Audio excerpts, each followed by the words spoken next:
Hopefully I get better at this deck today, because yesterday was kind of like a clown fiesta. I've been getting better at it. I think I thought about the mulligans a lot last night. I think I mulligan like two. I should probably like drop nourish more, go more heavily for innervate wall growth, and play more flexible. Like you don't always have the Aviana Kun and Cthulhu. You can go Aviana Kun and just play whatever. It's kind of the same as Malygos Druid that way. I think I was probably playing too rigidly before as well.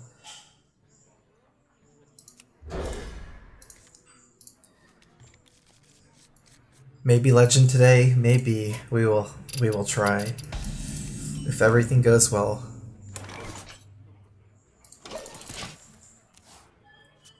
I had to think about intervening out Bran because the 2/4 contests like early pirates pretty well. It does die to one charge of Fire War Axe and patches though, and it's hard for me to play like Bran and then Cold Light Oracle on 3. Like I don't really want to give him 4 cards. So Bran is mostly for the body and not really for the Cold Light Oracle synergy. Like I think it has like negative synergy with Cold Light Oracle this early.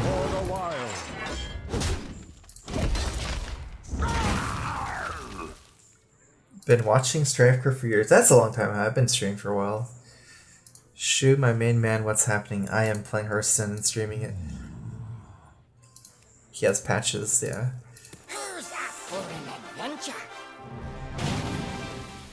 Okay, so kind of scary to play a minion into here because this is next turn's Frothing turn. I have to swipe, so that's a big reason to play a minion because I don't have to worry about Frothing too much. Oh no, new Paladin Legendary Beast. I'll check it out. Hope it's on Reddit.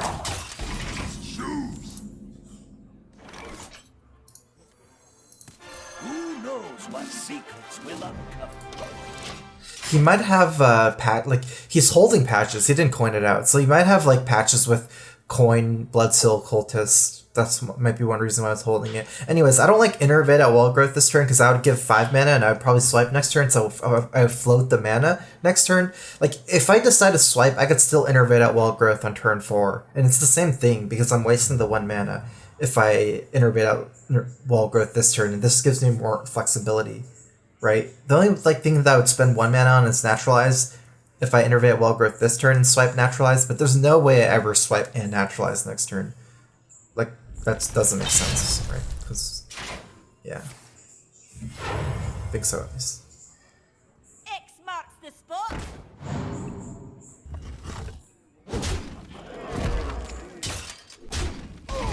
So yeah, now we're swiping, and if we want, because our mana is going to be more flexible now, we could Innervate out the Wall Growth. We can't Innervate Nourish Swipe, unfortunately. Can we? 6... No, we're 1 mana off from that.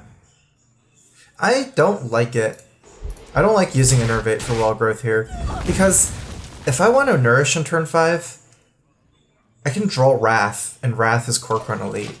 And it's fairly high chance. Like, it's not even that low, because I get 4 draws. If I use the Innervate for Wall Growth, I'll have 6 mana. So I would rather not just play Gadgetzan. I'd rather play Nourish and then have an Innervate out swipe. Nourish into Innervate would work with the other play, but sounds kind of weird. Naturalize is not something I would really want to play. What about my other play, like Nourish for Mana Crystals, Wall Growth? That gets me to 7, 8, 9 mana next turn. If I have no cards. And then I can Gadget, Innervate, try to Miracle out. If not, play minions. No, I think it's not as good. Time waits for no one. Per turn. Do you think the buff mechanic could be viable in expansion since the adapt mechanic feels like it would synergize well with it?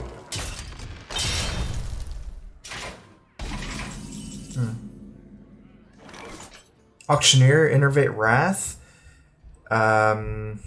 Creates the Auctioneer on board. I can also Jungle Moonkin Wrath for 1. I get a little bit less cards, but I get to save the Innervate for Coon. This is a bigger threat, Gadgetzan, than Jungle Moonkin, although they're both threats in their own ways. And this way I still save the Innervate. His hand's very burn heavy. Time waits for no one.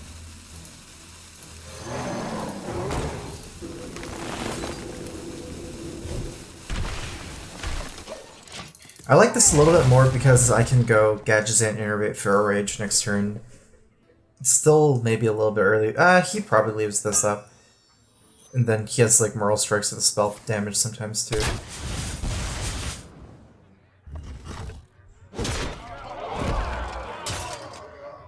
Mortal Strike is 6 damage with the 2 spell power, plus Steady Shot is 8 damage.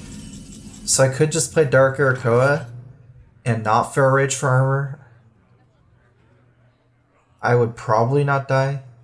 And then next turn Innervate Kun for 10 armor. Then Feral Rage after Kun. How can I die?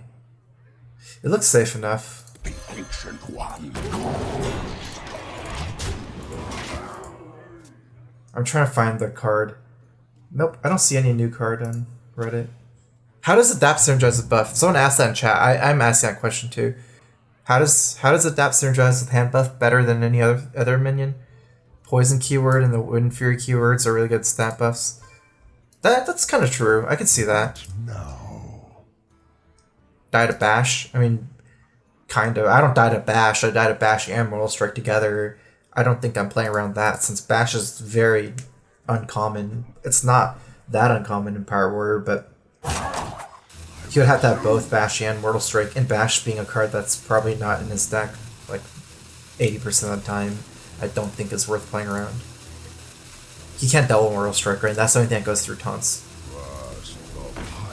I know one of his cards patches too, actually. I forgot to think about that, but it is.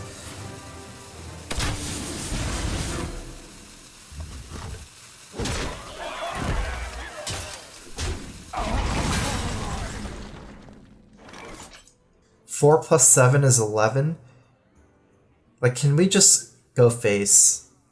10 armor, 17 life. He has 9. 17 minus 9. I think I could die. I could definitely die, especially since I'm leaving him in no Mortal Strike range.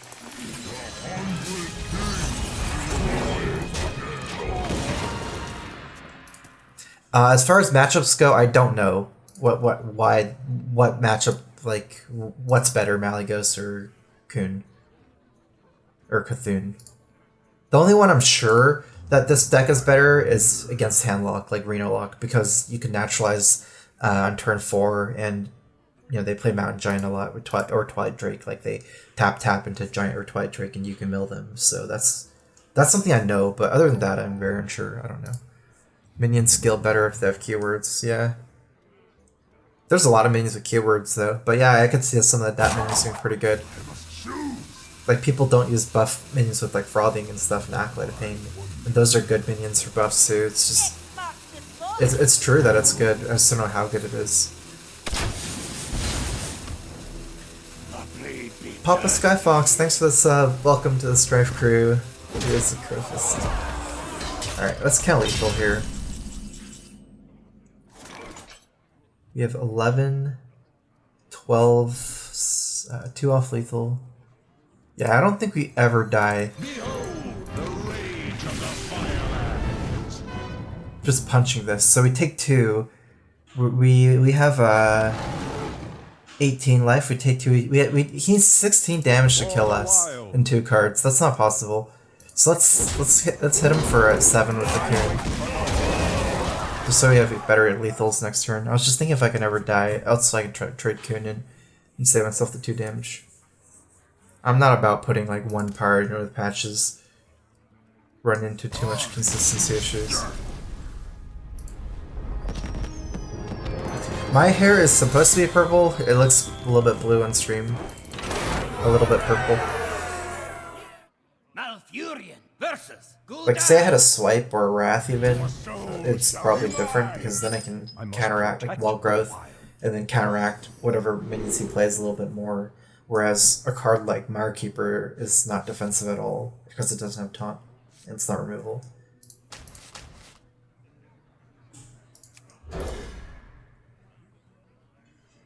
How good is Mulch right now? It's pretty good. I mean, not in this deck since you already have other Mulch-like cards like Naturalize, but Mulch is pretty good in Jade Druid.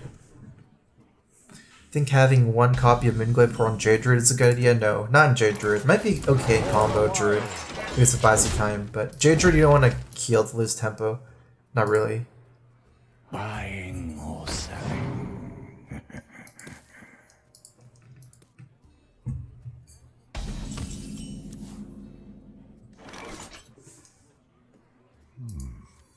Drink with me, friend.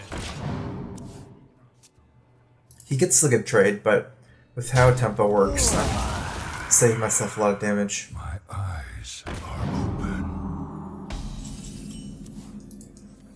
The land serves me. Mario Keeper does like counter the 2/2, but so say he plays like this turn he plays Earthen Ring or something else, like he could have coined Twilight Drake as well, then the Mario Keeper wouldn't get the trade for the Dark Peddler. Get your funnel cakes here. The ancient one calls. Is an illusion. Reno Zoo? No, this is just Reno Lock. This isn't the Zoo variation. Peddler and Earthen Ring are normal cards, and his curve wasn't that fast, so. Do you need a blessing?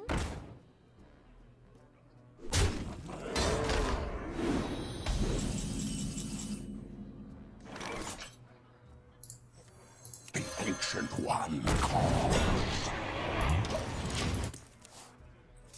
I want to play these on these turns. Oh, he might have the combo with it, so I'm gonna need a Naturalize here. But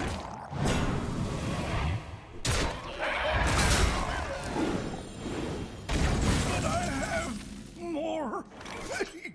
He's at 5, so I can't mill him with Cold Light. I'm just gonna draw him as little as possible then.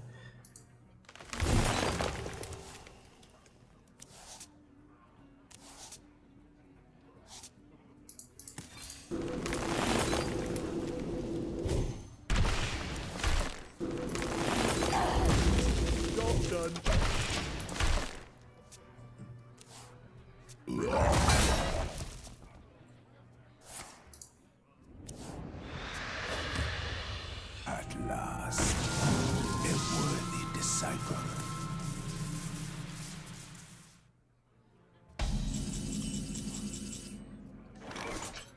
One, two, three, four, five, six, 7. Curator draws us 2. That's perfectly gives us the 10 cards. It doesn't ever draw cards we want in some ways. Not that much, but we can like thin our deck out. It's not bad either. The body is really good. It's hard for us to spend our mana this turn otherwise. Although, Cold Light actually seems okay here. Yeah.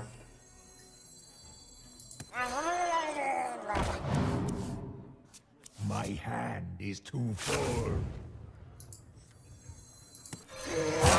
For no one. Job done. Nice. My hand. Losing Mountain Giant Faceless are 2 really good cards to lose, because I have no more Naturalizes, so the Mountain Giant is really scary. At 10 cards is a 3 mana 8/8, and then obviously Faceless is good because I don't have to worry about Lure combo as much.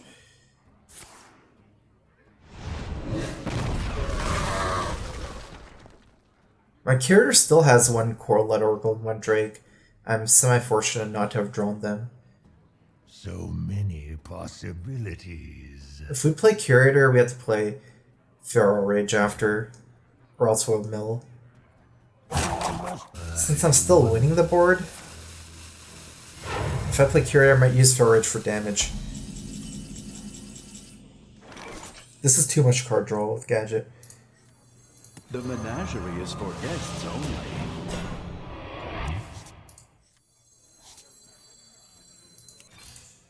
For the wilds. If I wasn't winning the board, I think I would just ramp and get the armor. Because I'm still winning, I'm going to continue winning the board. I have 9 more cards to go. I'm just looking for Coon. I guess playing around Dirty Rat in some ways too.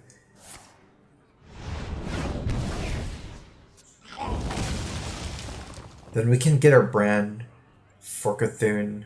We kind of need brand too, but we can All we need is Kung to go off, like, to start the combo, and then we can draw into Brand with Cold Light Oracles and Azure Drake. The end is coming!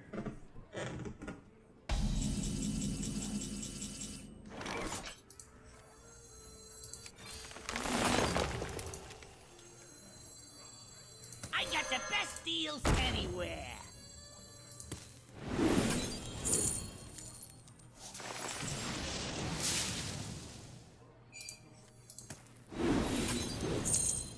Time waits for no one.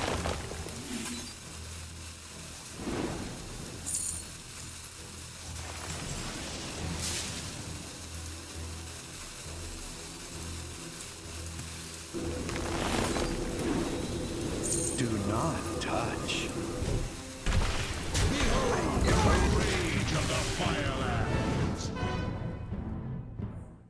I want to cycle as much as possible without overdrawing.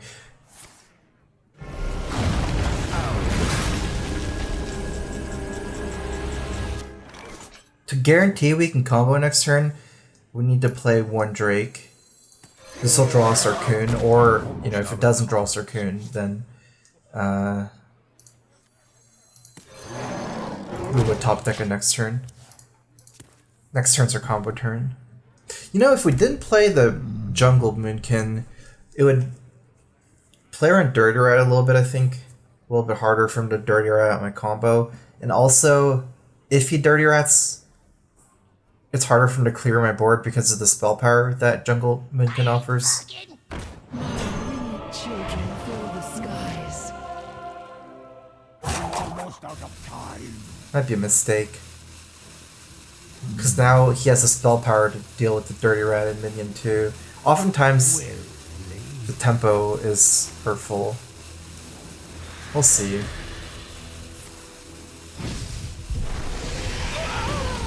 I'm out of cards. 2 swipes here. 14 plus 1, 15 plus 8, 23. Then he can Reno. We need to develop a board first. Time waits for no one. The hungry king is rise again. Who knows what secrets will uncover? For the wild.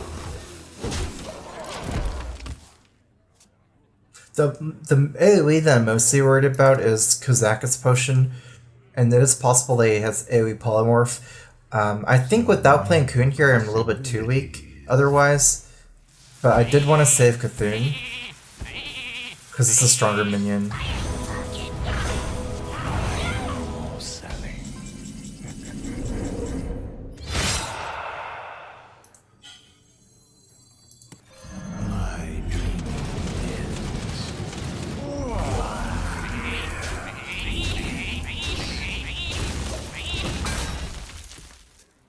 I think our big mistake was Feral Raging and the swipe. Oh wait, no, we didn't have mana, right? We can't double swipe. Okay, let me think.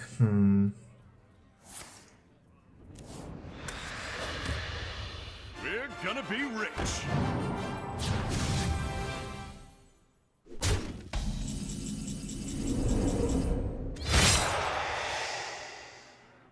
There's almost no way we're gonna win now. Sleep.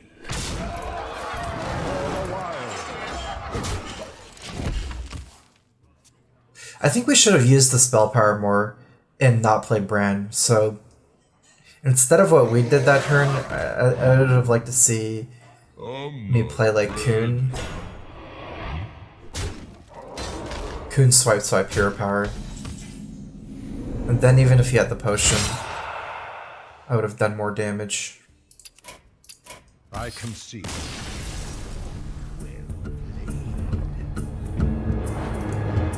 Each swipe was 10 damage.